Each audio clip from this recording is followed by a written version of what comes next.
Hello there my friends and welcome to No Nonsense Metal Reviews. I'm George and today I have another instalment of Heavy Relics for you where I'll be showing off 3 more of my latest vinyl finds. And these particular items I am certainly very pleased to have found copies of. Got a very good bargain on all of them in fact. But I am very excited to have these because they are some of my favourite albums in their field, in their subgenre and scene, shall we say. So, we'll kick off with an album from 1980 from one of the lesser known but equally as important bands of the new wave of British heavy metal movement. A band that are all too often overlooked, criminally overlooked in fact. Alongside the likes of Diamond Head, they were just not quite there at the right place, right time to reach the heights that, shall we say, Iron Maiden or Def Leppard have reached. But there's certainly no doubting the significance and importance of the Tygers of Pan Tang with this 1980 Wildcat, their debut album, with that absolutely iconic artwork there. And this is a lovely copy. It's in such good condition. The disc is in brilliant condition. See that minimal, absolutely minimal wear and tear on the sleeve there, on the spine and the corners. I'm very thrilled to have a copy, as I do have a CD copy in one of the little card sleeves as part of a box set, like a clamshell box set. So having a vinyl copy is a really, really nice collector's piece. So this album, it's certainly a strong start. I think what lets this album down is not the songs necessarily, or the riffs, by no means. Jess Cox on vocals, he's not a great vocalist. He does an okay job, yes, but essentially I think that his voice is just not quite packing the punch that this kind of music requires. But that said, we've got some good tracks here. We've got tracks like Euthanasia, we've got Money, Killers, Fire Clown, Wildcat. So we've got some good songs here. There's a couple of numbers that are not so great.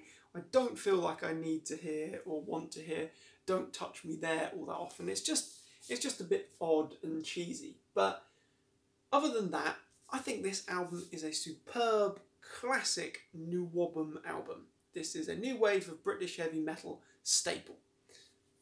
Wildcats, Tygers of Pan Tang, say no more. I am very pleased to have found a copy of this one. However, I will not say that it's my favourite Tygers of Pan Tang album, which leads me very neatly onto my next article. My favourite Tygers of Pan Tang album, Spellbound. Now this album I absolutely love. I think it is a first-rate album. Although not as commercially successful as Crazy Night or The Cage, surprisingly, it's got a whole lot more substance than all of their other releases of that classic NWOBHM period. I think this album has the songs and it packs the punch. And this is in great condition. I'm very thrilled to have this. See that? Very minimal wear and tear. Very pleased with that. And what is particularly nice about this, the seller very kindly sent the album separately in a normal paper inner sleeve, but they didn't fail to include the original picture inner sleeve there. Some great shots of the band in lovely condition, along with the original merch insert there, which is always a lovely thing to have. Little shot of the band on the back there. But it gets even better, as we do also have a lovely large poster of the band there. Tygers of Pan Tang. And that leads me very neatly onto the main difference between 1980's release and 1981's release. That we have got a few different names in the mix. Most notably, the great John Sykes on guitar, a name who will reappear in the hard rock through NWOBHM, whatever, heavy metal world throughout the next few years with names such as Thin Lizzy or Whitesnake, just to name a few. So we've also got John Deverell on lead vocals. A much better vocal performance and a much better frontman, definitely. And all together, these factors, a fresh man on the mic and a fresh man on the axe, we've got some killer material here. Gangland, Take It, Minotaur, Hellbound, which is personally my favourite Tygers of Pan Tang song. It's an absolute stormer. We've got Silver and Gold, Tiger Bay, Don't Stop By. We've got some great tracks here, absolutely killer material. If you're not familiar with this album and you love just good old fashioned heavy metal, check that album out. That is a NWOBHM staple. And I would probably say that if I just had to pick a handful, say 5 NWOBHM albums to be the absolute essentials, that album is in there. 100%. Tygers of Pan Tang, Spellbound, very happy to have a vinyl copy. Sticking with the NWOBHM theme then, you may have heard of a little band called Iron Maiden. Now, Iron Maiden, household name they are, certainly a big success, if not the biggest success of an authentic NWOBHM band.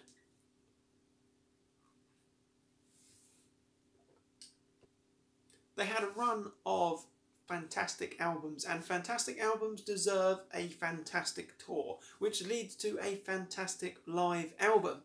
And if you haven't guessed already, live album from Iron Maiden, 1985, Live After Death, is one of the great live albums. It absolutely blows the mind.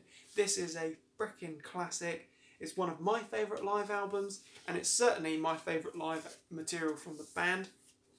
A band that have released hundreds and hundreds of live albums, it feels like. They seem to just crop up with a new live album every year or so. But this album is an absolute genuine classic. This is double live. I have a CD. I even have, annoyingly, part 1 on cassette. Don't have part 2, oddly. I don't know why they released it as 2 separate cassettes, but hey ho. That aside, Live After Death. What an absolutely bristling with classic album this is. This is just Maiden at their best. The sound is fantastic. The set here is just colossal. And it's also from the World Slavery Tour, being the tour of Power Slave, my favourite Iron Maiden album. We've got some killer material here that I just absolutely adore. Aces High, 2 Minutes to Midnight.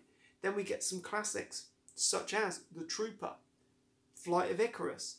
We've got the amazing, breathtaking Rime of the Ancient Mariner. Title track of Power Slave as well. Number of the Beast, Hallowed Be Thy Name, one of the greatest metal songs ever. Period. We've got Iron Maiden, we've got Running Free, we've got Wrathchild, we've got 22 Acacia Avenue, Phantom of the Opera, Die With Your Boots On. We have it all. And this is in fantastic condition, in my opinion. I paid very little for it, actually. I just put in that lucky bid.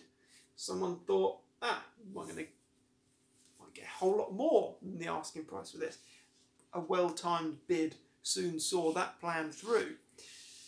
With the original picture inner sleeves as well, discs are in fantastic condition, and what is really lovely, if they're not jealous enough already, it's got the insert, the program insert, which is a lovely piece to have, along with the original merch insert as well.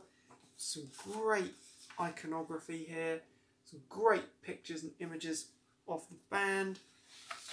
This is just a superb fan favourite. This just has it all. This has it all. It's a great article all the way through. What a lovely thing. An absolute beauty. And let's face it, Iron Maiden, they're certainly going to be in most metalheads' favourite band, a handful of bands. Of course they are, and rightfully so. And this album, I feel, took the band to a whole new level, because this shows just how bloody good Iron Maiden are. On stage, on record, they've got it all. They've got the songs, and they've got the live performance to back it up.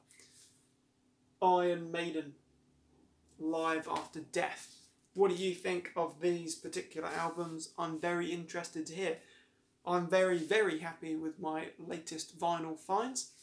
What do you think of these albums? If you're not familiar with any of these, check them out. They are all essential albums to hear for any lover of heavy metal music. Thank you very much for watching. Let me know what you think. Feel free to comment. And of course, feel free to like and subscribe as always. Don't forget to check back soon for more reviews and more words of all things good and heavy. You take care, my friends. Stay heavy.